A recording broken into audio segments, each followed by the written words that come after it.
Let me come down.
Welcome to Newsbreak, the show covering everything happening around Charles County Public Schools. I'm acity. This episode highlights great opportunities for students in Charles County Public Schools, whether you like to build things or be on camera. Sometimes, students can't come to school because of an injury or serious illness. Good thing Charles County Public Schools has a new tool to keep kids connected to school. Meet the G-Bot, the telepresence robot that is available for any student who misses school for a long period of time due to illness or injury. All a student needs is an internet connection. Students connect by logging on to a website or downloading an app to any smartphone or tablet. You log in, wait for the connection, and presto, you are in class, or as close as you can get without actually being there. Our cameras were at Dr. James Craig Elementary School, where the G-Bot was in Miss Beck's second grade classroom for a reading lesson on seals. Earlier this year, Gail Bailey Elementary School student Haley Sellers used the robot while getting treatments for a type of leukemia. Today, the kindergartner is back at school enjoying lunch with her friends. We talked to Haley's mom about why the G-Bot was a big help to Sellers' family. She was able to keep a structure, a schedule. It was something to look forward to each day instead of just lounging, watching TV, and vegging out. She would have to get up, get dressed. Let's go sit and do our math, do our reading. And then it was easier to transition back into a full day of school because she knew what to expect. Charles County Public Schools has 2 G-Bots and hopes to add more in the future. One is currently being used by a student at J.C. Parks Elementary School, as well as the Craig student. We know it took a lot of engineering, science, and math know-how to create the G-Bot. Those fields are favorites of Charles County Public Schools students.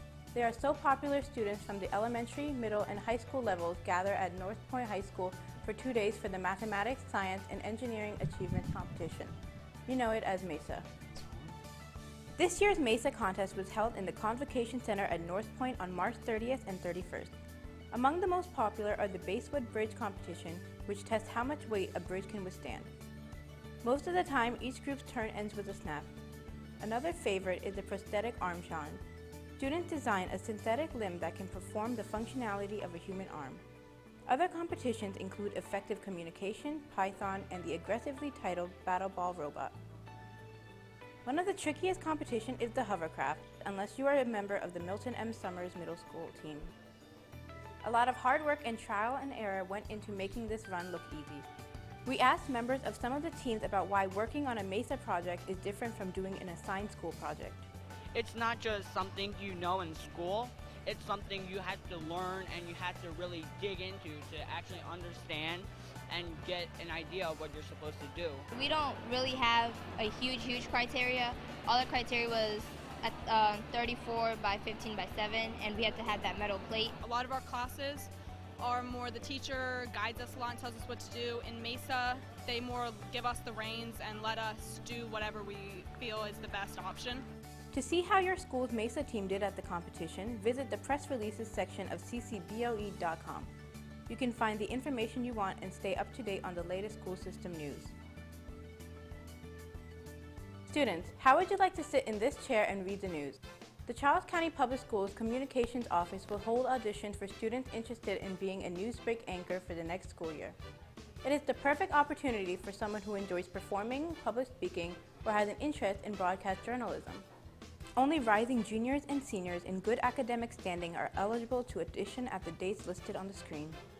Interested students need to schedule an audition at the contact information listed on the screen and provide a date and time they are available to audition. Leave a phone number and email address where you can be reached. Your audition will not be considered booked until you have received an email confirming your audition date and time. There will be no drop-in auditions and appointments cannot be made the day of the requested audition. Being a newsbreak anchor is a non-paid, non-credit position. Anchors must be punctual, prompt, and prepared. Students arrange their own transportation and must dress professionally. It's time for News to Know, a segment that gives you the dates, times, places, and events that you need to know. That's why we call it News to Know. Here are some future dates for the SAT and ACT. The SAT will be offered May 6th and June 3rd. The ACT will be offered June 10th. Students can find information on each test by visiting their school's counseling office. Prom season is here. Westlake High School will hold its prom on April 22nd, followed by North Point High School's formal on April 29th. In May, La Plata High School will hold its prom on the 6th, followed by St. Charles High School's on the 13th and Maurice J. McDonough High School's big dance on the 20th. Charles County Public Schools will hold 2 redistricting hearings in late April at the dates, times, and places listed on the screen. The school system will undertake a comprehensive redistricting for all elementary schools and create a school zone for Charles County Public Schools' 37th school, Billingsley Elementary. You can find information on the redistricting proposals and timelines by going to the link on the screen or visiting ccboe.com and looking under the Quick Links section on the front page. Just a reminder, you can watch any original programming produced by CCPS-TV on several outlets: Comcast Channel 96, Verizon Fios Channel 12, and on the video section of our website, ccboe.com/ccps-TV. You can watch episodes of Newsbreak, special programs, or individual features seen in on air. Catch previews for the musicals being performed at a high school near you, or watch a feature about the school system's partnership with a university from Japan. Each video can be viewed from your computer, tablet, or smartphone anytime you want, so check it out today.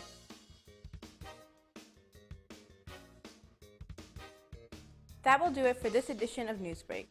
I'm Acity. Thanks for watching and enjoy your spring break, everyone.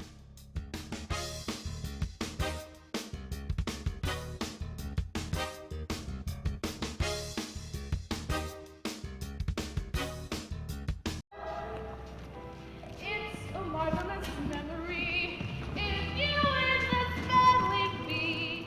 Once life improves from A to Z, the minute you are crowned here, I see a trophy held by me.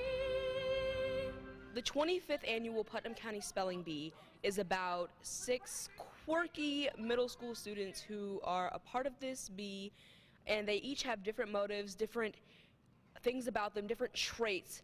Though they are middle schoolers, there's like a more mature, deeper meaning or symbol towards each character and what they stand for. The comedy comes from the different personalities coming together and still having that competition and trying to somewhat get along as middle schoolers. At the 25th annual Putnam County Spelling Bee, we feel no animosity, and yet our heads are spinning. We are the slightest bit bizarre.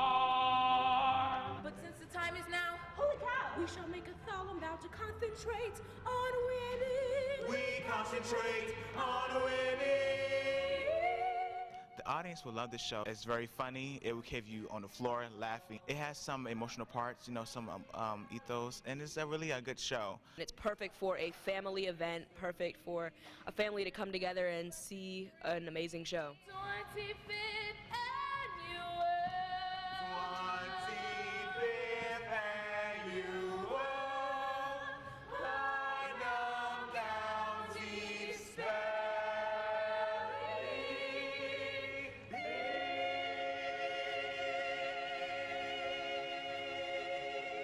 At the 25th annual Putnam County Spelling Bee, my parents keep on telling me. Dear L, honey, mazel tov, future's taking off. Bring that ring back and show it to me. 4 carats, a princess cut. Are you psyched or what? I just wish I could be there. when he gets down on one knee. Oh my God, you guys. Looks like Elle's gonna win the prize. If there ever was a perfect couple, this one qualifies. Oh my God, you guys. I think the musical will connect with the audience more like emotionally, especially with like Emmett and Elle. Like their connection isn't as like known in the movie, but in the play it's more like brought up. There's just a lot more like high energy going on when you're singing and dancing, and you're getting involved with all the different audience members. Like we sing out to the audience and stuff. Help me dress for my fairy tale. Can't wear something I found on sale.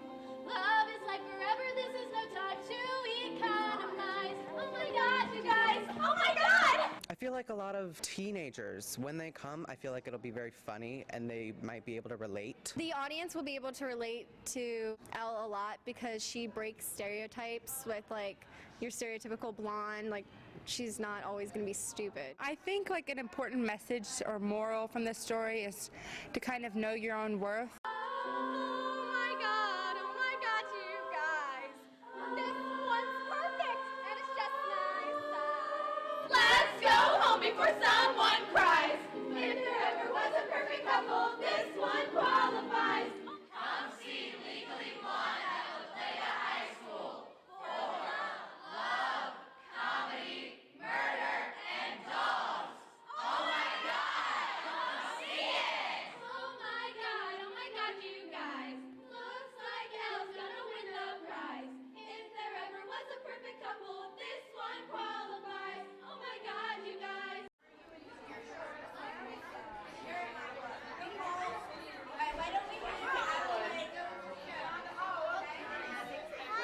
Harry Potter is down that way. Create your own adventure is Miss Honeycutt. We were in a meeting with our ILT and administration talking about extended learning opportunities for students. This was just one of the things we came up with, the possibility of doing a book club to reach as many kids as we could. And when you're alone, there's a very good chance you'll meet things that scare you right out of your pants. They're fun, and like you get to do other stuff for them. We're reading this book. It's about how some people saved the circus. I like it because it's fun and it's wired sometimes. I think some of our students come to school and it's boring for them. Like they don't know to love reading, and we wanted to expose them to seeing adults who actually love doing what they do. The teachers make the book club fun and they have interesting books. The most popular sport in the wizarding world. 6 tall goalposts, 4 flying balls, and 14 players. I'm part of the Harry Potter book club. I joined the book club because my parents want me to read more because I don't really have an interest in reading. So they want me to find something that I'm interested in. First time I actually did it, we read a book about like a bad kid, but then he changed when he got to like middle school. I just did book club again because Troublemaker was fun, and I thought the 11th hour would have been fun too. There's not really any homework involved, there's no tests, it's just reading for fun.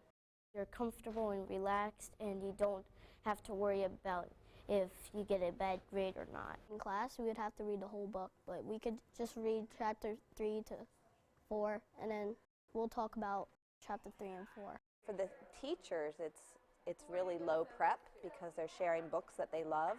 They're getting to address different things that the kids don't experience in a regular classroom. Like today, we shared what a fig tasted like. You ate figs today? Well, we ate fig Newtons because we didn't find a real fig. Well, in the Harry Potter book club, we got sorted into our Harry Potter houses. I'm a Ravenclaw. We got bookmarks that we could color with our own, with what team we're on. Keep practicing.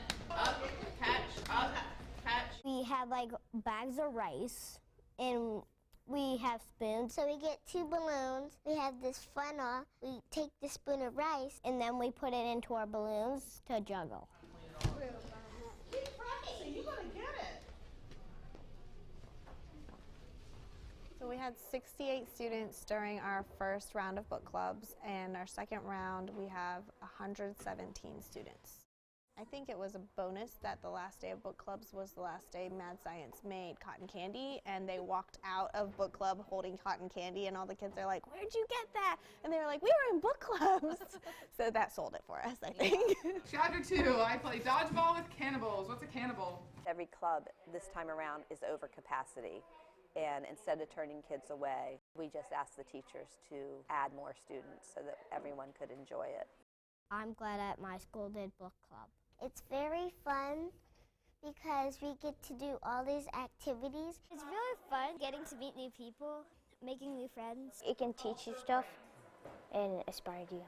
It's great to see an idea come to life and actually be successful. I think it's helping them not look at reading as a chore and looking at how reading can open the doors to other things.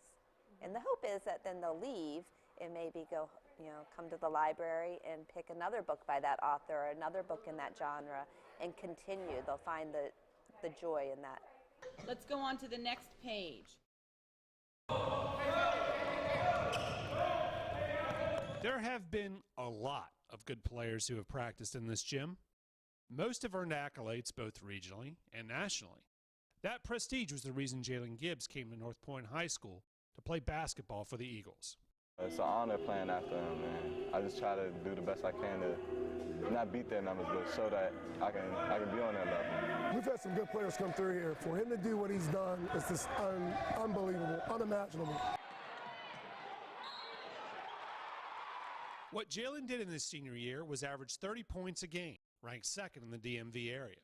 He scored in double figures in every game, scored 30 points 9 times, and put up a career-best 40 against Great Mills. Unsurprisingly, Jalen became the school's all-time leading scorer. It's even more impressive considering Mr. Gibbs was the only returning starter from the previous year. Every night, Jalen knew teams would design their defense to stop him, but it didn't deter number 2 from a special season. I know I got to give it my all every night, and I'm going to get everybody's best. So I try to envision what I'm going to do that night. So I think against Great Mills, I envisioned I was going to have 40, and I did it. The points per game catches everyone's attention, but it can lead people to think Jalen is just a scorer. Quite the opposite, in fact. He averaged double figures in rebounds most nights, including a school record 20 against Gwynn Park. Jalen also ranks in the top 2 all-time in rebounds, steals, and assists at North Point. It's something Jalen and his coach look at with a lot of pride. He's taking the shots within the flow of the game, and he's getting his teammates still involved in what's going on and being a team player. He still has that quality about himself. I met a lot of people here, had friendships, and I play for my team. I try to give them the best I can. When we had adversity this year, when we lost 5 games in a row, he didn't bark at his teammates for this or that. He went through the process, and he's going to get rewarded with a Division I scholarship. Arkansas, Virginia, West Virginia, and South Carolina are taking a long look at Jalen. Whomever coaches him at the next level, they will get a true student athlete. Jalen is holding down a 3.1 grade point average in his core classes and is part of the school's manufacturing, science, technology, and industry program. Mr. Gibbs credits basketball for helping him succeed in the classroom and imparting some lifelong wisdom as well.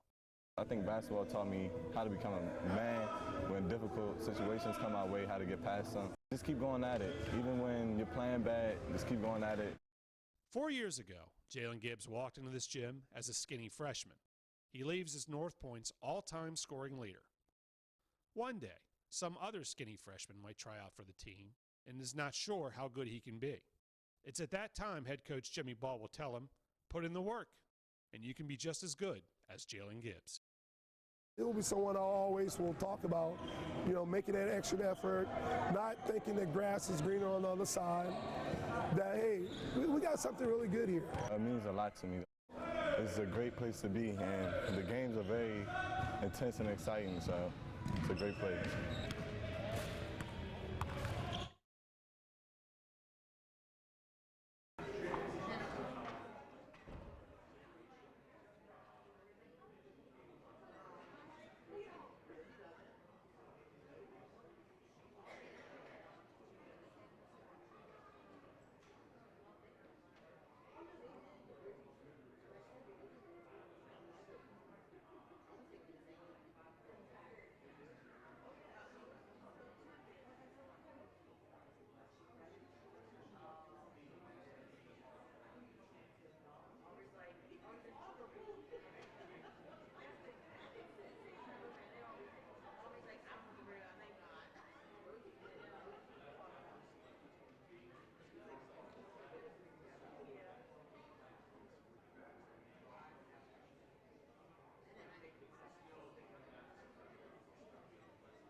It is hard. It's hard. People are tired.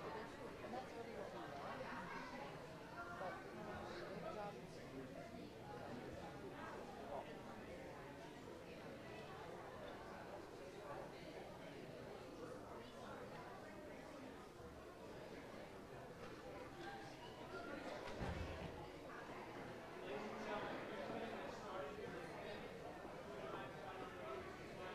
Her footsteps. Katie, I don't know if there is a lift. Oh, there it is. Is that big enough for you? Yes. Thank you so much. I'm so sorry. I didn't take it's okay. It's okay. So every now and then while he's doing his thing, just tap this so that you don't log out. You know, time out. Tap what?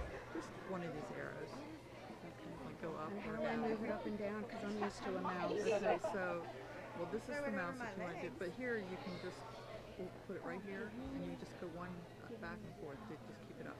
So to move it down, just go like this. Oh, I see the cursor. I got it. Yes. To go up, go like this. If you see me struggling, come running up here. I will come right up here. Okay. Thank you, ma'am.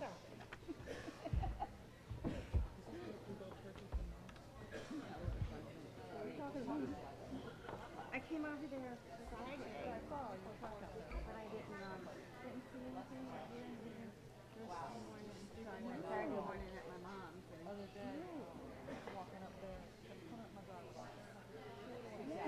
Exactly. Director of Transportation. I went up there and got that information.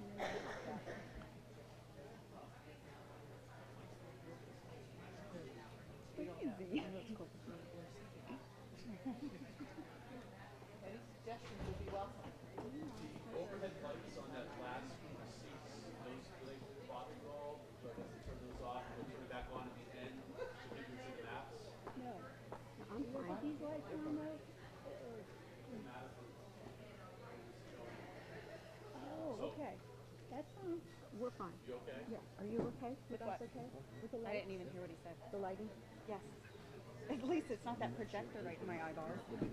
Oh, okay. 7. Okay. What's for 7? You leaving? Yeah.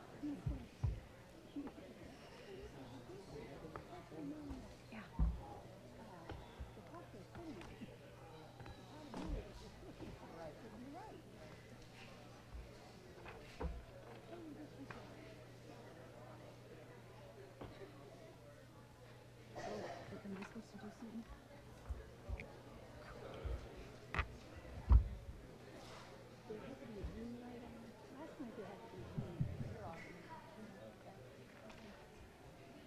Welcome, everyone. We're ready to get started. Good evening. I'd like to take a few minutes to introduce the board members that are here. I am Barbara Palco. I'm Vice Chair of the Board. Sitting to my left is Ginny McGraw, Board Member, and to my right is Jennifer Abel, Board Member, and Mark Crawford, Board Member. And we also have with us here this evening Dr. Kimberly Hill, Superintendent of Schools. I would like to thank you all for being here, and I also want to take a moment to thank the staff for being here. Their support and help with this redistricting event has been tremendous, so thank you all for being here this evening. Can't hear me? Can you hear me now? There we go. Okay. All right, so I'm thanking the staff for being here this evening. Thank you, everyone, for your support and help with this event. As to get started, I'm going to introduce Mr. Snow, who is the Director of Transportation. He has a presentation for you this evening.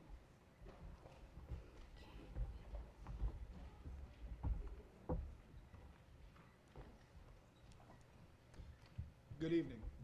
Good evening. I'd like to thank everyone for coming out this evening and having your voices heard for your children here in Charles County. It's great to see so many faces. As was stated, I'm Bradley Snow. I'm the Director of Transportation here in Charles County, and I'm one of the co-facilitators for the Redistricting Committee that produced the choices that you see in the back on the maps, both A and B as far as the alternatives go. The comprehensive elementary school redistricting for school year 2018 and 19. The new school, Billingsley Elementary School, will not open next school year, but the following school year for 2018 and 19. The superintendent's charge, the charge that we were given to the committee, was charged with creating 2 alternatives, which will establish a new school attendance zone for Billingsley Elementary and adjust enrollment as needed in all Charles County elementary schools. This is a comprehensive elementary school redistricting. The charge was also presented to the committee to take into consideration the expansion of Mudd Elementary School. That school will receive additional seating, so we wanted to make sure that we were addressing the needs of Mudd as well. The general guidelines: all neighborhoods are eligible for redistricting except those currently designated as walking zones. When possible, neighborhoods were not to be divided between different schools. They were told to account for current and future residential development when meeting enrollment targets. Capacity versus enrollment comparison. Some people may be wondering why it's important for us to look across the county at all of the elementary schools when we were doing this for the opening of Billingsley and to adjustment for Mudd. As you can see here, you can also see this on the internet, on the website, the CCPS website under the redistricting. This is posted through the PowerPoint. If it's difficult for you to read this evening, all of the elementary schools that you see, with the exception of 5, are over state-rated capacity. Those 5 that are under are just under, whether they're in the high 80s or the 90s, 90%. So as you can see, it is an issue across the county as far as being overcrowded in a number of our schools when you're looking at the state-rated capacity. So that was one of the reasons why it's so important to look as a county as to how we can better balance out all of our schools. Billingsley will open in the fall of 2018 with grades kindergarten through 5. Pre-kindergarten will also be offered through the application process. The projected state-rated capacity, or SRC as it's known, is 758 students. The charge that was given to each of the committees for the redistricting was to take a look at getting about 600 students in Billingsley Elementary School for its opening day. Located on Billingsley Road between St. Patrick's Drive and Middletown Road, across the street from Worthington and Greenhaven Run neighborhoods. Dr. Samuel Mudd Elementary School, as I mentioned earlier, is approved for an extensive renovation to be completed by the start of the 2019-2020 school year. The building will increase from 45,746 square feet to 76,628 square feet. A new gymnasium addition and other spaces will be included to enhance the instructional program, and the student capacity will increase from 343 students to 540 students. Obviously, the school will have the look and feel of a new school when it does open. The Redistricting Committee, co-facilitators, myself and Mr. Steve Andritz. Our job was basically to provide support to the committees, offer them anything that they requested as far as supplies, information, data. 2 central office staff members, 2 advisory staff members from county government. The role of the county government staff was to provide the 2 committees with basically projections and grow-outs of different neighborhoods that would be opening in the future. They have projections for the number of students that neighborhoods will submit to the schools, so they took that into consideration as well. So the role of the county government was just to provide information for permits that were in the pipeline for neighborhoods to be opening and so forth. 4 principals, 11 parent representatives, 2 from the middle school, 2 from the high school, 7 from the elementary school, and then 3 community members. The timeline, this all started back in October. The board selected committee members during a monthly meeting. October 24th, the public information session was held at Westlake High School. November through February, the committees met weekly to develop 2 alternatives. February 2017, the committee finalized the 2 alternatives. March, alternatives were presented to Dr. Hill. April 4th, committee presented alternatives to the board. April 24th, and obviously this evening, the public hearing. First was last night at Westlake, and then of course tonight here at St. Charles. May 9th, the superintendent presents recommendation to the board. May 22nd, public hearing on the superintendent's recommendation. And then finally on June 13th of 2017, the plan will be offered to the board for approval. Thank you.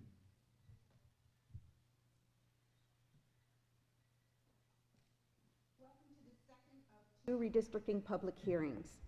Tonight, the board and superintendent are accepting comments on the Redistricting Committee's rezoning proposals to the superintendent. We appreciate your comments as we prepare to do a comprehensive elementary school redistricting to establish an attendance zone for Billingsley Elementary School, as well as to relieve overcrowding at existing elementary schools. The following are the rules for the public hearing. Only speakers who signed in and received a number will be allowed to comment. Please hand the number or the paper number you received to the staff member as you approach the mic. Speakers will be called in order they signed up. All speakers are limited to 3 minutes to present their testimony. The screen on the stage will show when you have 1 minute and then 30 seconds left to speak. So please begin to wrap up your comments at that time. The screen will also indicate when your time is up. Please be courteous to the other speakers waiting and stay within your allotted time. Time may not be assigned to another person. Speakers should identify themselves by name. Board members are here to listen to your comments and suggestions. Please do not expect board members to respond during the forum to statements made by the speakers. Statements should be limited to redistricting and the recommendations presented. Additional comments will be accepted up until Monday, May 1st. The superintendent will make a recommendation to the board on the May 9th meeting, and a final decision by the board will be made at their June 13th board meeting. The redistricting will go into effect the first day of school for the 2018-19 school year. Okay, so you'll see that there are 2 mics. You're going to come up by numbers, starting of course with number 1. And you can just come to each mic as the numbers follow in sequence. So we'll start with number 1 and number 2 and number 3 and number 4. So speaker number 1.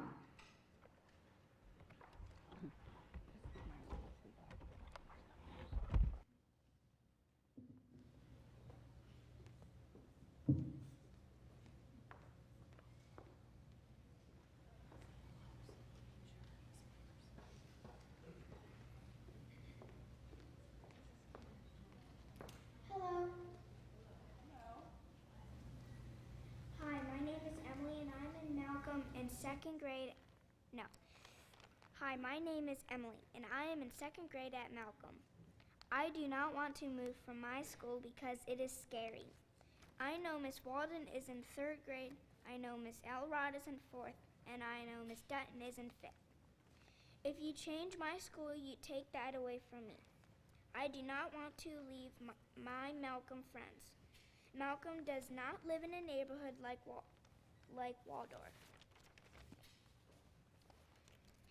My best friend Miranda lives far away from me. Malcolm brings us together. Redistricting splits my DI team and all Malcolm clubs. I like my music teacher, my art teacher, and my library. I want to stay close to home. I do not want to travel far to school. I want option A, to leave Malcolm alone with no changes.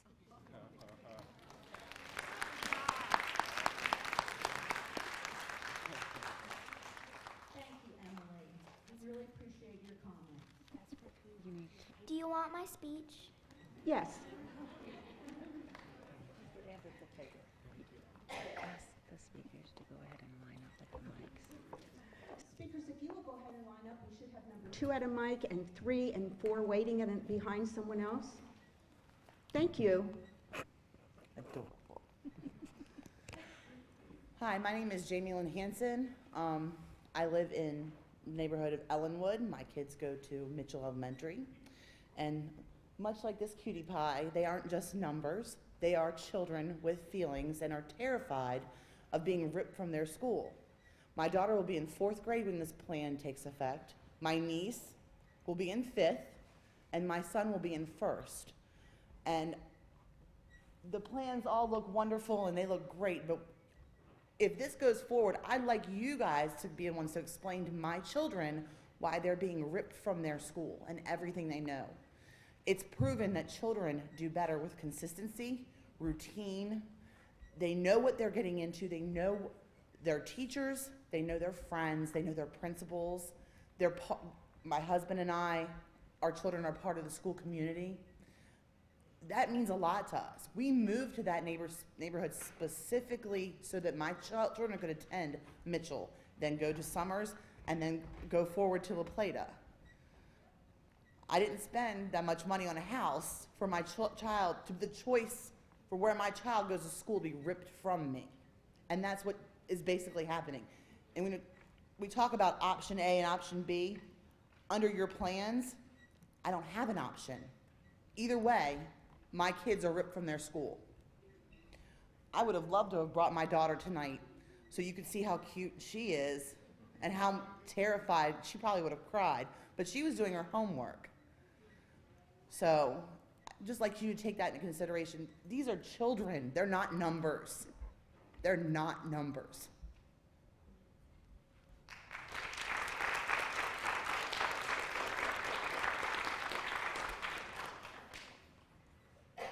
Good evening, my name is Jeffrey Pullen. I work for the federal government, and I'm probably one of the problems that causes redistricting because I relocated to this county in 2014. So as part of me relocating from Montgomery County, Maryland, we had a couple of choices. We could have went to Prince George's County, or we went to Charles County. So we decided to invest in Charles County to go to Charles County Public Schools. So while we was looking for a new home, we decided to pick the Glen Eagles South community, primarily because of Metula Elementary.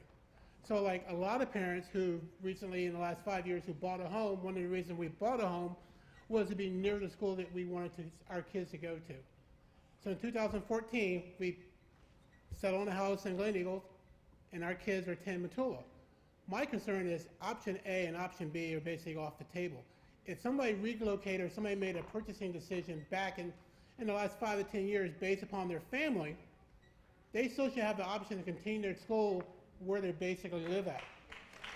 So for example, my daughter Joy will be starting Metula this fall. Based upon your plan, first grade she moves to another school year, to another school. If my daughter Leah was in a 4th grade in the fall, her 5th grade, and remember for 5th graders, there's a graduation ceremony. Her graduation ceremony would be at a different school. It's not with the same teacher she went to school with, it's a completely different school. I understand from academics regarding to the redistricting. I just think that you should have some type of waiver process in place to allow, have a waiver process for a lot of those family members who's actually made a decision to move from community A to community B. I moved from Montgomery County, Maryland, very large school system. If I had went to another district, I would most likely put my kids in private school. I decided to move to Charles County, and there were several places to move in Charles County. I see my time hasn't expired yet. Got 1 minute left. And we picked the Glen Eagles South community because of Metula.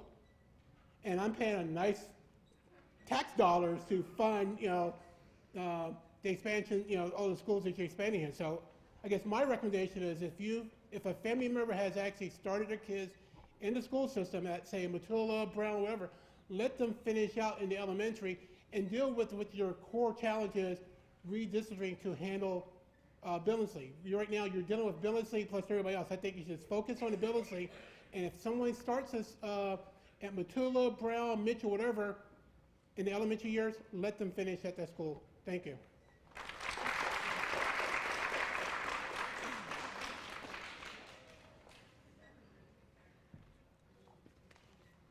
Hi, I'm Diana Smith, and I'm Diana Smith, and I guess I call them suggestions. Has it been considered or spoke about at all grandfathering in 5th graders in the elementary school that they've been in? For example, my grandson is, he started the 3 program at Ryan, and the year that he would be possibly moved to another school would be his 5th grade year. So he spent a lot of time in Ryan already. He's in Best Buddies. He's on the unified basketball team with them, and he enjoys the school. Everybody knows Kane. They say, hi, Kane, you go in, and everybody's waving, doesn't matter what grade they are. but he enjoys that school. And if he transitions to the mud that's there on the property between Ryan and Hanson, he'll look at his old school every day, and that's not fair.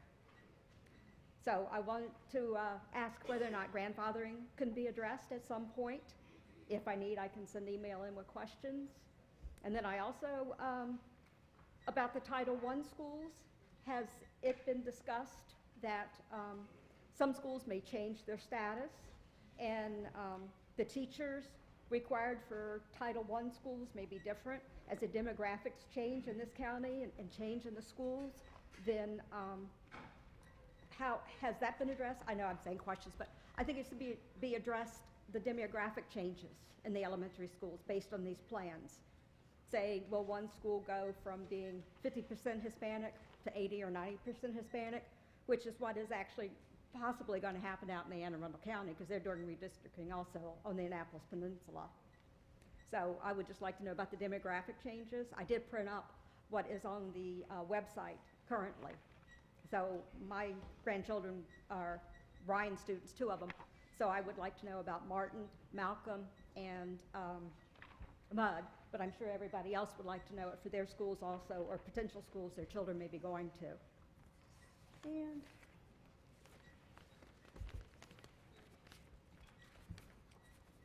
I guess it's probably, yeah, my comment at the beginning is I agree it's unfair to children, especially 5th graders, for that school year to be taken out of the school where they have been, especially from 3 years old. So thank you very much.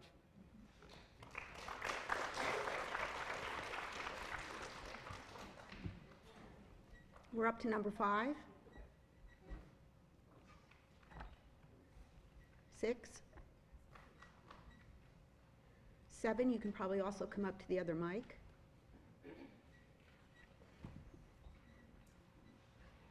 My name's Bonnie Knapp.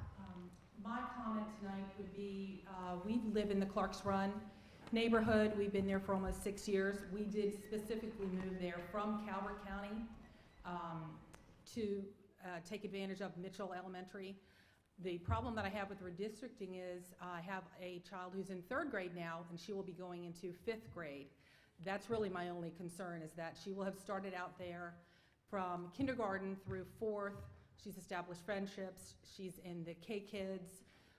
She loves her teachers. She's doing extremely well. Just to what everybody else is saying about the waivers, I would like to see if there could be possibly some kind of a waiver for 5th graders, whether you would have one bus that would just come around the neighborhood to be the 5th grade Mitchell bus, or you'd even say if you want your kids to go to Mitchell, you have to drop them yourselves. I don't have a problem with that. That's really just the crux of my concern. I also have a year older that would be going, that he doesn't concern him, but that's mainly her that is going into the 5th grade, and is there a possibility that we could be getting some kind of a waiver or like grandfathered in so that she could continue on with her friends and the people that know her and everything that goes along with the 5th grade graduation and all that goes into that. That's it.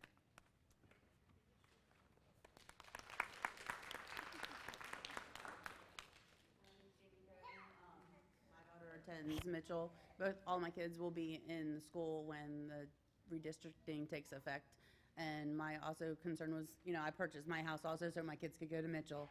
And my son will be going in the 1st grade, my daughter will be going into 2nd grade, my other daughter will be going in 6th grade, so luckily that doesn't affect her. But what about, like, even with their aftercare? Their aftercare is zoned for Walter J. Mitchell. Matula bus doesn't go there. The Mitchell bus is still going to pass Clark's Run in my neighborhood if the bus needs to even drop them off at the house. On the way, the Mitchell bus still goes right past Clark's Run and Ellenwood too. So, if that amendment maybe could take place so Clark's Run and Ellenwood wouldn't be affected by the redistricting. But my main concern also was, with the aftercare, I don't want to have my children change schools and aftercare, because of this. So, thank you.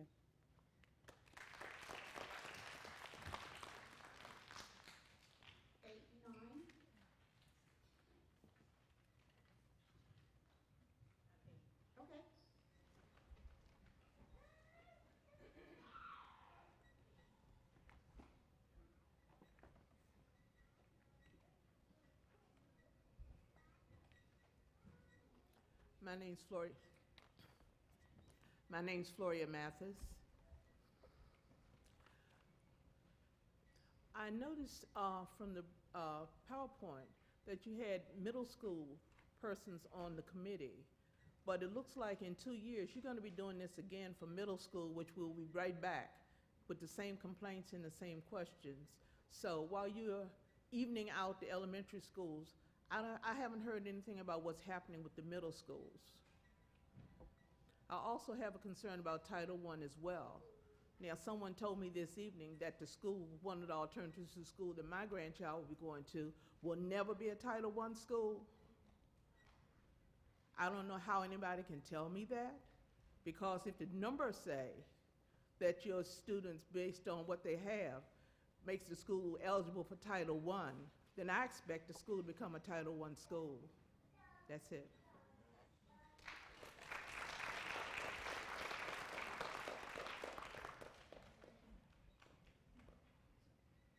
My name is Laura Blaszek. I have 2 elementary age children that will be affected by the school redistricting. My oldest son is in kindergarten this year, and my younger son will start kindergarten in the 2018-2019 school year. Currently, one of the plans sends my son to a school 9 minutes away from our house, direct drive. The other plan sends our children to a school 18 minutes away from our house.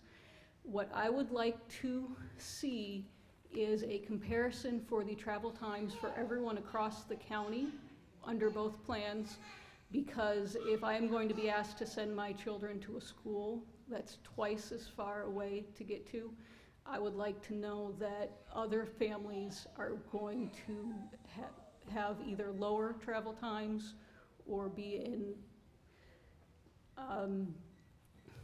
or at least that the 2 plans do not increase travel times for people across the entire county as a whole. The second comment I have is both at this meeting and during the streaming yesterday, I noticed several people making a comment about 5th grade staying at their current school. Neither of my kids would be affected by this, but I would like to see some form addressing the feasibility of what that would cost, whether or not it is something the county decides to do. Thank you.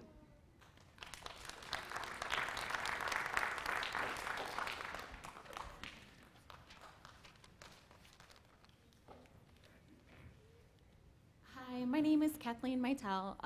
We're part of Malcolm. Daughter just started pre-kindergarten, and I have a son who will start in 2 years, hopefully pre-kindergarten as well. We moved in about 1.5 years ago, chose our house because it's a great school, just like a lot of you guys do. But we're not affected to move, but I wanted to put it out there for everybody else that may have thought this but don't want to ask it. When we were searching for homes, the different schools rate all the way from a 3 to a 10 on the greater school websites for their education. And we were just wondering if we take the influx in of children from J.P. Ryan that is not as strong academically, if there's going to be any support for those children to help either bring them up so it doesn't bring the school down, or vice versa. You have a really strong group of kids coming in from a really strong school going to a lesser graded school. I mean, I know that's really bad, but so we just wanted to kind of give the thought of maybe look at like that as well, the cost to add additional personnel to help these children that, one, obviously don't want to move, but two, will need the support behind them to carry on academically. That's it. Thank you.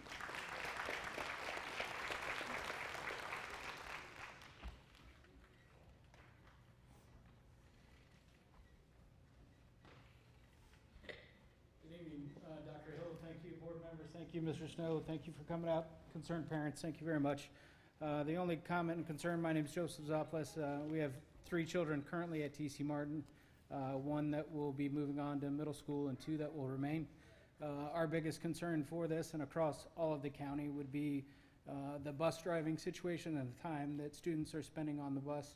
to get a safety analysis put out on the CCPS website for safety of the drivers, safety of the students, time allotted on the road, and financial cost or burden that could be impacted with this.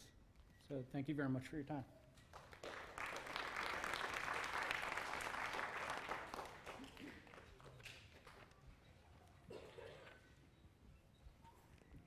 Good evening. My name is Anthony Kraft. I'm a board member over at Glen Eagles. I live in the South area. I have a daughter at Matula right now. She's a third grader. She will be affected by this move. My concerns are, I echo most of the parents in here. I've been in the county for 16 years now. We started off in Berry, off of 228, moved to Indian Head. My son attended Indian Head Elementary School. Then we moved here to Glen Eagles South just because of the school system. The school, Matula, she was scheduled where she is now. So that's my concern. I think the lady just touched on it a while ago. Matula is one of the top schools in the county. So if my daughter goes to either Mitchell or the other one I think is Brown, I'm concerned about will she be challenged the same as she is at Matula, being Matula is one of the top tier schools in the county. Other concerns I have, there are questions. Will we be able to petition the board for special permission to attend a particular school which we're not zoned for? Will they attend the same feeder school that they would have as far as going from elementary to middle to high school? Did the committee take into consideration of the expansion of Glen Eagles South when they made this decision? Because Glen Eagles South is supposed to be built all the way up to Radio Station Road. And what is going to be done with the land that was donated to the county to build a school along St. Charles Parkway?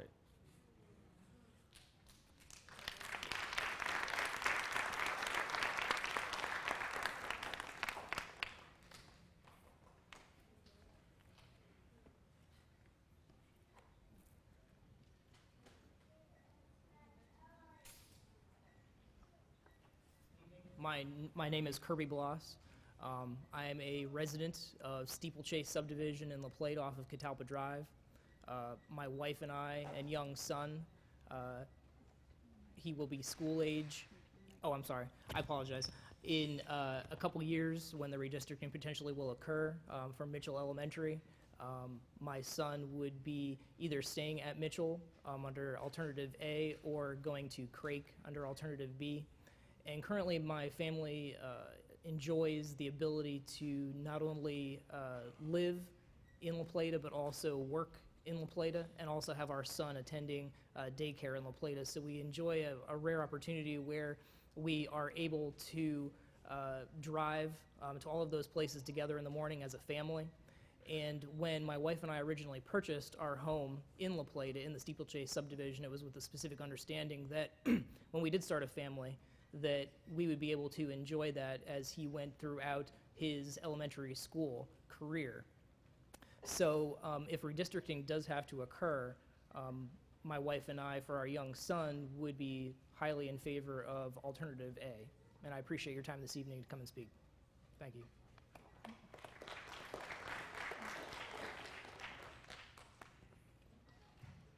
My name is Christina Buck, and thank you guys for having this meeting and considering our opinion. I just have one question.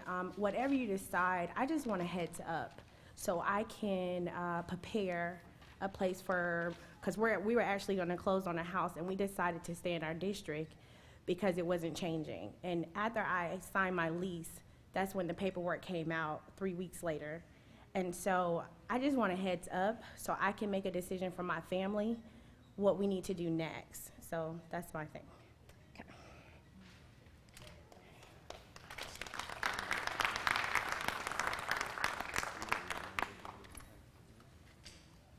number 15.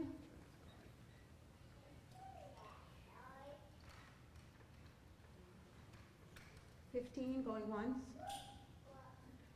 Twice. Do we have 16?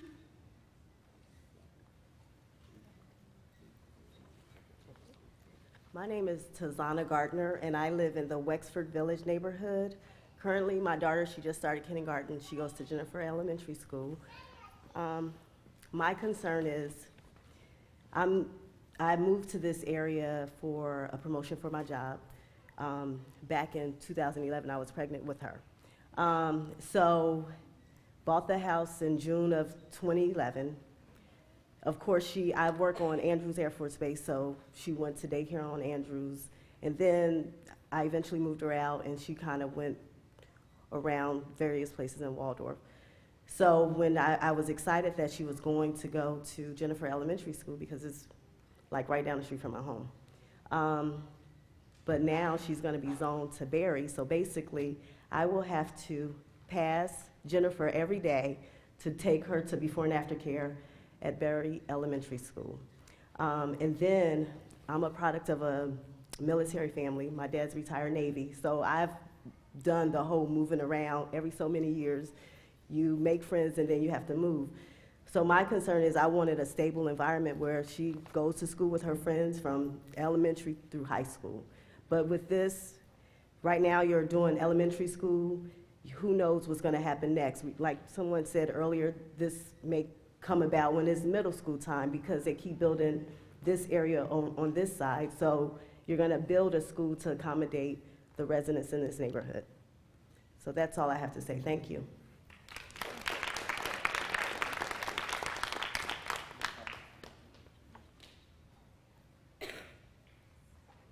17?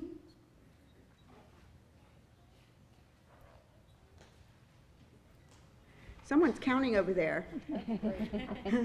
You're doing a good job. So we're up to 18.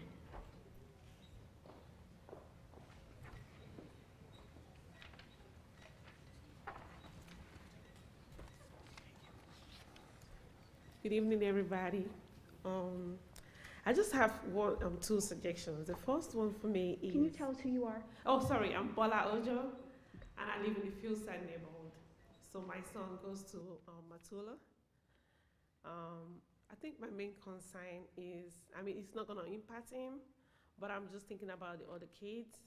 The first thing for me, like the first alternative you have is Benel, and then the second alternative is Brown. So I'm wondering, Benel I can understand because it's not far from the area, but I just didn't understand why Brown, because it's like far away past Neil to go to Brown Elementary. It's the first thing. The second thing is one of the parents talked about waiver for people that's been living here for like 2013. They moved here to the school, and all of a sudden they have to change their kids to another school. And for my son, some of his friends, if he has to move to Benio or move to Brown, some of his friends will still be left in Matula. And he was not going to be able to be with his best friend and all those things. It's going to actually impact the kids. So we're just hoping that the board can put that into consideration before they make their final decision. And that's all I have. Thank you.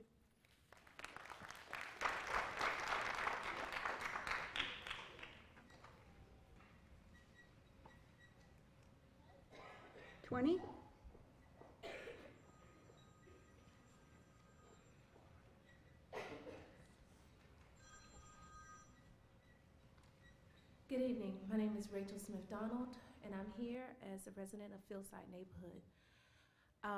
I was living in D.C. and attended charter schools in D.C. And my mom moved to PG, and I knew I did not, no offense to PG, but I knew I did not want to go to schools there. And at that time, I could not afford private schools, and I've heard so many wonderful things of Charles County public schools. So I purchased a home here, thinking that my kids will be able to go to Matula, then Milton Summers, and then La Plata High. At the time of me purchasing my home, I am paying a tax, a school tax, because all of a sudden there's a school named St. Charles that's going to end up across the street from me that I did not know in the beginning of my home buying process. I said, that's fine. I heard wonderful things that's supposed to come down the pike with St. Charles. No problem. So I'm paying that school tax. What I'm not pleased with is that I heard so many wonderful things, and I've been here for about 4 years now, and I do not think that the choices that Charles County have been making lately is in the best interest of the children. This is not your first go around. I understand that you've done redistricting so many times before, but have you considered the behavior issues that you may encounter? At this time, sometimes we have fights between Benjamin Stoddard and Milton Summers kids, with people waiting for people off the bus because it's a split neighborhood now, where at first all of us was zoned for Milton Summers. So now you have to take children out of their schools and put them in different schools with new faces. You want to consider support for the behavior issues that you may encounter, support for the teachers that may have to deal with other students that come from, as a parent said before, Title I schools to a now non-Title I schools. So I hope that in your decision making, that you have taken in consideration all avenues, and as you said, children's first. Thank you.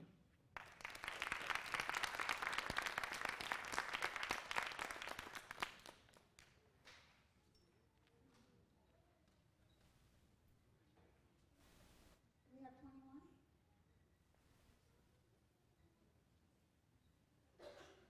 22?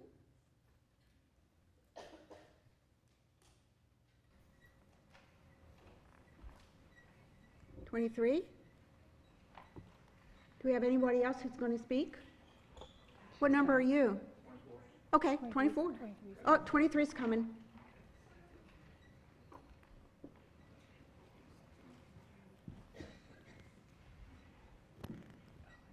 Hi, my name is Crystal Kraus. I am a TC Martin parent. I have 3 Girl Scout troops at TC Martin. This is my 7th year as a TC Martin mother, and my concern is that not this following year when my oldest is going to be going to middle school, but she will be going into 3rd grade. That's a big transition when she has spent all of her life at TC Martin, including all of the years that she was there for activities and everything with my oldest. And not only that, but you know, we're in a different area than most of the schools around here because it's very secluded. The kids are only on the bus for a couple of minutes a day, at 10, 15 minutes max maybe. And to take them away from a school that's 2 or 3 miles from their homes and put them on a bus that they're going to be on for 30, 40 minutes to get up to La Plata is a big change. I mean, you're talking about waking these kids up out of bed much earlier, which is already detrimental to their learning, not getting enough sleep. That's changing their breakfast schedule. Just there's a lot of things that need to be thought of when you're going to put kids on buses for much, much longer than they're used to. So that's my primary concern, is that it's going to affect the children who aren't used to, long commutes and things of that nature. And I was not aware that I guess you all are going to be doing a middle school redistrict after this is all settled. So I think that information needs to be distributed to parents as soon as possible because, again, that'll affect, I've got an upcoming 5th grader, so she'll be in middle school by the time changes get made, and, we need to start thinking about things like that for us middle school and high school parents that are coming up. That's all.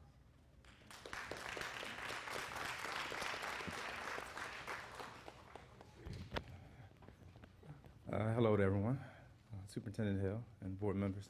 My name is Derek Terry. I reside in Piney Grove. I think you had this at Westlake yesterday and I couldn't make it. But I recently moved from Hampshire to Piney Grove, which is, I guess, near Charles Crossing. And my son was rezoned to Berry Berry Elementary from Wade Elementary.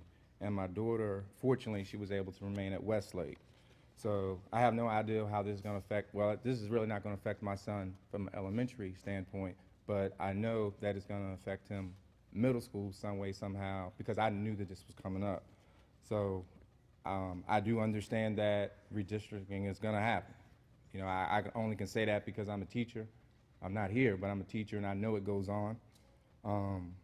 But, you know, I often wonder how these innocent, vibrant kids are gonna be able to transition from school that they don't wanna go to, or they have to do like I did as a military brat, adapt. I went to 4 elementary schools.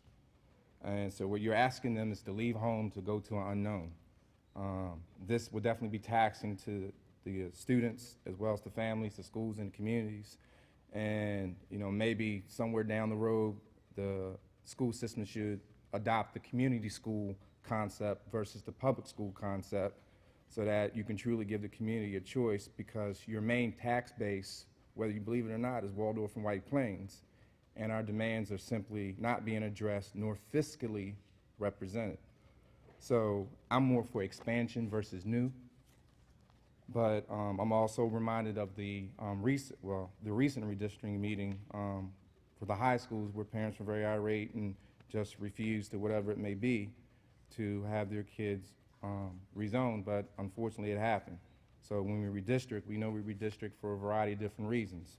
For under-enrollment, over-enrollment, you know, building a new school, so let's fill it up, or changing demographics. But I also understand that there are issues that go on in schools, and I'm just speaking as a parent. School systems can't do it alone. Parents, you have to parent. So if there are discipline issues and they're not being taken care of at home, that's a heavy burden that you bring into the schools. So I don't honestly believe that there is one perfect school. My son does very well at Berry Elementary. My daughter does very well at Westlake High School. I would not trade it for anything. Regardless of where he goes, you have to look at your individual child, your individual needs, and don't focus on the total school, because if you do that, then you lose the focus of the other schools that are failing. And when I mean failing, they may be failing mainly because of, and there's certain dynamics of the school. But at the end of the day, we do understand we have to redistrict. But if you're going to redistrict, redistrict for the right reasons. Thank you.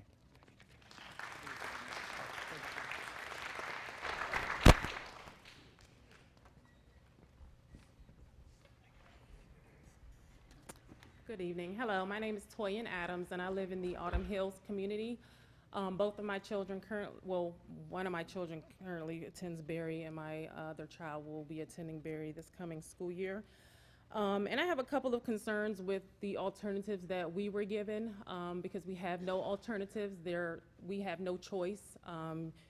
According to your redistricting plan, our children will be moved to Barnhart, which our children will go from a non-Title I school to a Title I school, which I feel would put our children at a disadvantage. My daughter is currently moving into the TAG program at Berry Elementary, and I don't know if Barnhart would have, you know, a similar program, being as though they're a Title I school. I also wanted to know if there were children that are being moved from Barnhart to other schools that would benefit from staying at a Title I school as opposed to moving them from Barnhart to another school. You know, we pay high property taxes in Autumn Hills, and we're invested in our community, and you know, we would like our children to remain at Berry Elementary School as opposed to being moved to Barnhart. My other concern is that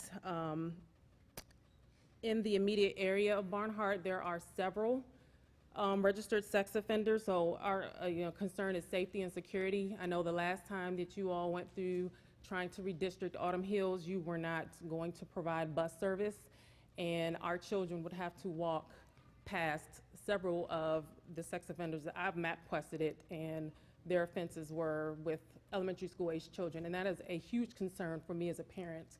But regardless, I mean, safety and security is number one. I mean, there are several sex offenders in that neighborhood that are like a few minutes walking distance from the school. And that's all I have, and those are my concerns. Thank you.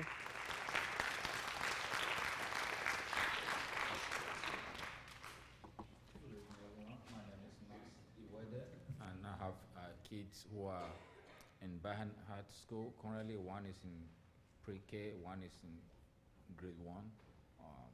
My concern as well is moving there from Barnhart to Jennifer that would change their environment. But my question is, what are we doing in terms of more buildings that we are building? Are we controlling the building that building permit that we're giving so that we can at least control this? Because if we don't control it, that we will always have this issue. So I'm thinking we should be controlling the permit that we're giving to be able to control the population in the Charles County so that to avoid all this redistricting every time. Thank you.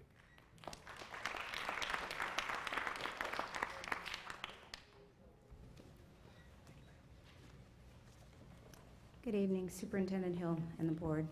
My name is Crystal Hunt, and my son attends Jennifer Elementary School. Some of the comments that I have are a little repetitive with what others have said, but I believe it's important for you to know that there are multiple parents out there with the same thoughts and feelings. But one suggestion that I wanted to offer was, I don't know if this has been done, but a really comprehensive look at all of the levels of schools and all at once. When we moved into our neighborhood in Wexford Village, there was literally on one side of Hamilton Road, they attended one high school, and the other side they attended another one. It was North Point and Westlake, and then that changed. Thankfully, that didn't affect my older son, who was going to North Point, and he was a part of the special programs there and had been already admitted, but it affected quite a number of students. And now my younger son is looking at two options, both of which will move him from his home school of Jennifer, where he's doing extremely well. I have a concern about one of the options, sending him to Middleton Elementary, where that's an open space type school structure with the classrooms, and that can be very difficult for young students and their ability to focus and concentrate. And I've heard mixed reviews on that, and as well, I went to a middle school that was open space, and I remember that being difficult for me at a middle school level, so I can only imagine what it's like for elementary school students. Also, has there been any consideration to maybe starting with the incoming elementary school students so that the ones that are currently in school, at the time when my son would be redistricted, he would be going into the third grade. So that's pretty far up in elementary school, and him having already established friendships and relationships to be changing that. And then also I'm in favor of a waiver process for any parents that may have special circumstances. I'm concerned also about the safety of, right now he has maybe 5 minutes on a school bus. Now he'll be possibly crossing 301, a major highway, to go to another school. And how is that safer for his bus commute to and from school every day, as well as the additional time he'll spend on the school bus? So I think overall, we really need to look at these options and consider if they're really in the best interests of our children, and if they're not, maybe we need to scratch it and start again. Thank you so much.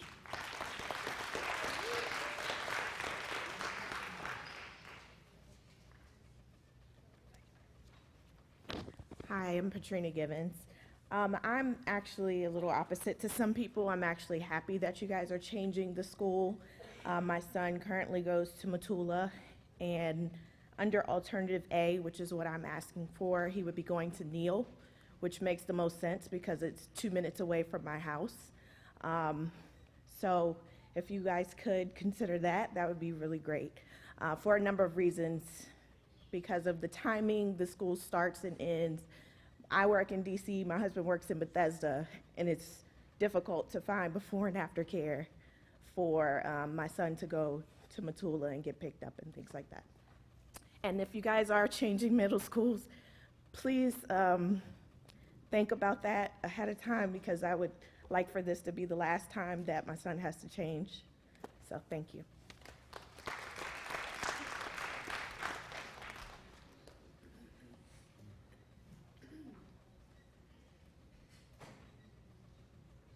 We're up to 29.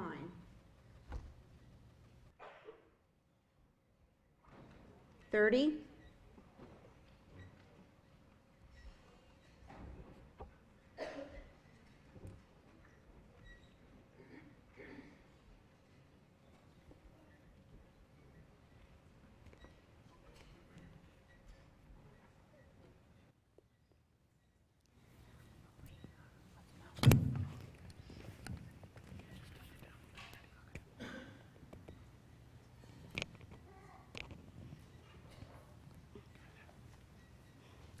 Hi, my name is London.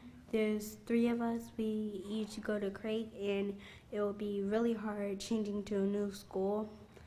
One of my brothers is in second, and my other brother is in first, and I'm in fourth.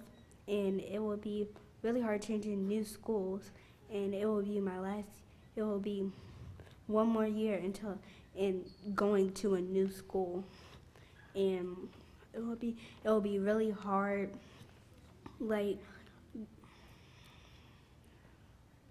it'll be really hard and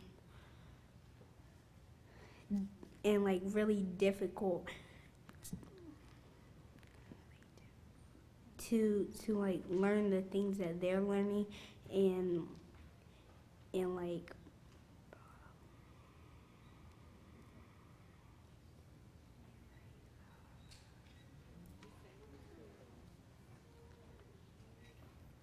and will like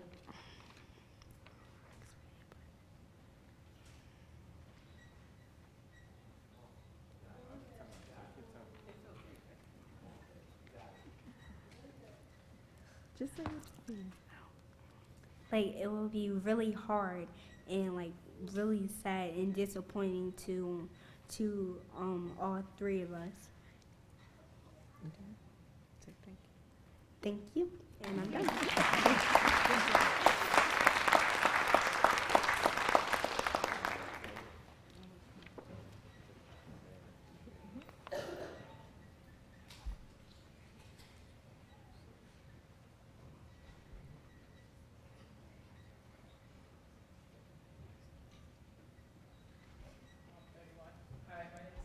Edwards, and my kids go to Neal Elementary. It's basically, I recently moved to the community. I've been here for about probably 5 years. I call that recent. But I was just wondering, because online you have a proportion of schools where it's like 22 elementary schools compared to 8 middle schools compared to 7 high schools, and now you're opening up another elementary school. So it just seems a little bit unproportioned a bit, to where I'm seeing, probably like the middle school is a little bit more overcrowded compared to the elementary school, just by numbers. Also, in terms of the middle schools, there's been a lot of concerns, because my kid is going to middle school next year, about some of the middle schools and the performances of those middle schools, and how are you guys are about to address those issues in, bringing them up to par with, I guess, I don't know, to tier 1, I guess, or, getting better programs in those schools so that they can be a little bit more competitive with the other middle schools that are out there. I guess that's it.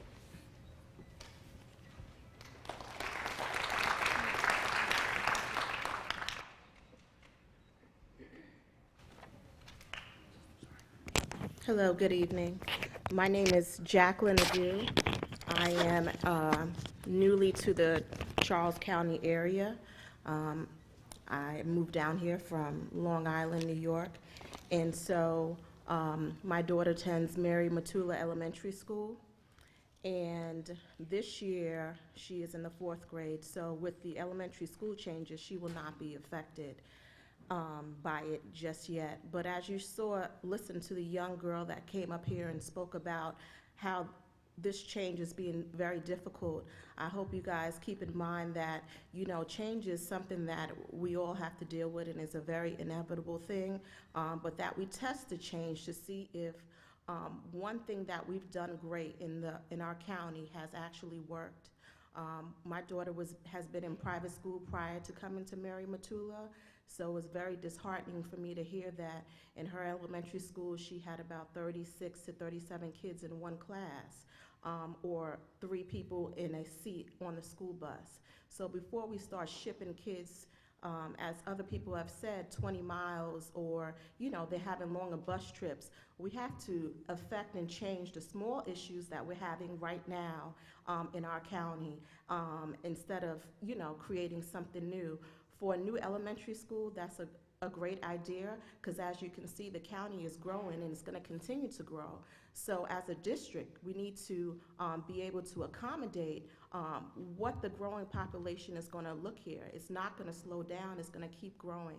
So I just want us to make sure that we are testing things, that we are getting actual feedback. This is great that your people are giving us feedback.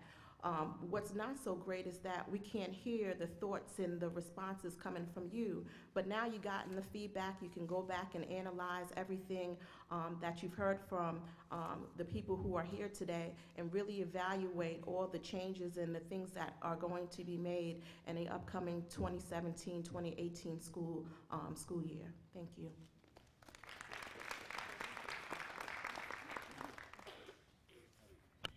Hi, my name is Diana O'Connell. We talk about changes. I love to see all these people. I go to the commissioners' meeting, which is every quarter. So it would be lovely to see all these parents come and talk about making changes about not selling more land for houses so that we are not redistricting. That's the problem. So love to see you guys all there to say that. I wanted to thank the board for the hard decisions for the hard work and decisions they have to make. I don't want to take away from the situation that everyone's been talking about. But as a military family, my kids must leave their friends and family, which is not their fault, it is ours. We joined the military, they did not. Unlike the military or families who move from districts, from different states or counties, I was wondering if you guys would decide to have some kind of get-together prior to the school opening up so that they can get to know families and friends of the new schools they go to. Perhaps some programs at the beginning, not just during open house, because it's kind of a quick little meet and greet. But during that time, the first week or so, maybe they're writing letters to their old friends about the new friends they're making, and maybe it's done through the mail through school, and let those kids get excited when they open to find out their friend made a new friend and what their names are. Different programs can be done to make their kids feel comfortable when they move to a new school. I know that when it came to my family military, that was my job, and as a parent, that's what I'm there for. Let's see. So I do know how it's going to feel. My children moved 2 times in 2 different states, and like I said, with the love of the family, they graduated with an STI program with honors. So I know kids will survive along with the parents. So thank you.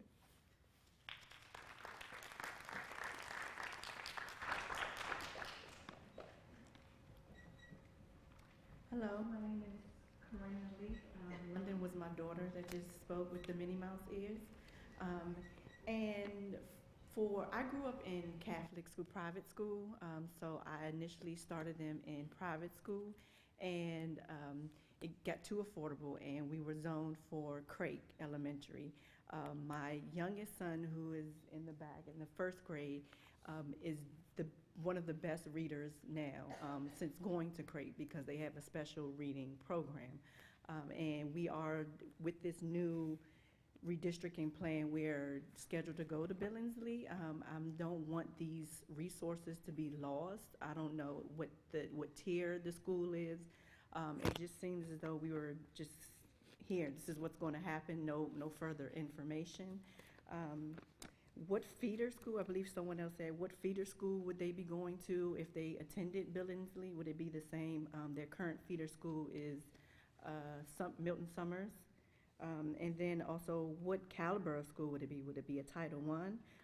James Craik is a open classroom structure school, so they would be going through a lot of change from, they were going to A&S, from A&S to James Craik to now to another school. And when will the final decision be made? Will you, be communicating with the families, or how will the final decision be made? And we just want to make sure that you're communicating with us as much as possible. Thank you.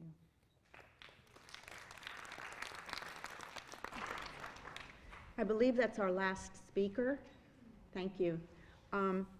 Once again, we'd like to thank you all for coming out and sharing your thoughts and your comments with us this evening. We do appreciate everything that you've had to say. And so I am going to say thank you again for coming out, and please have a safe ride home.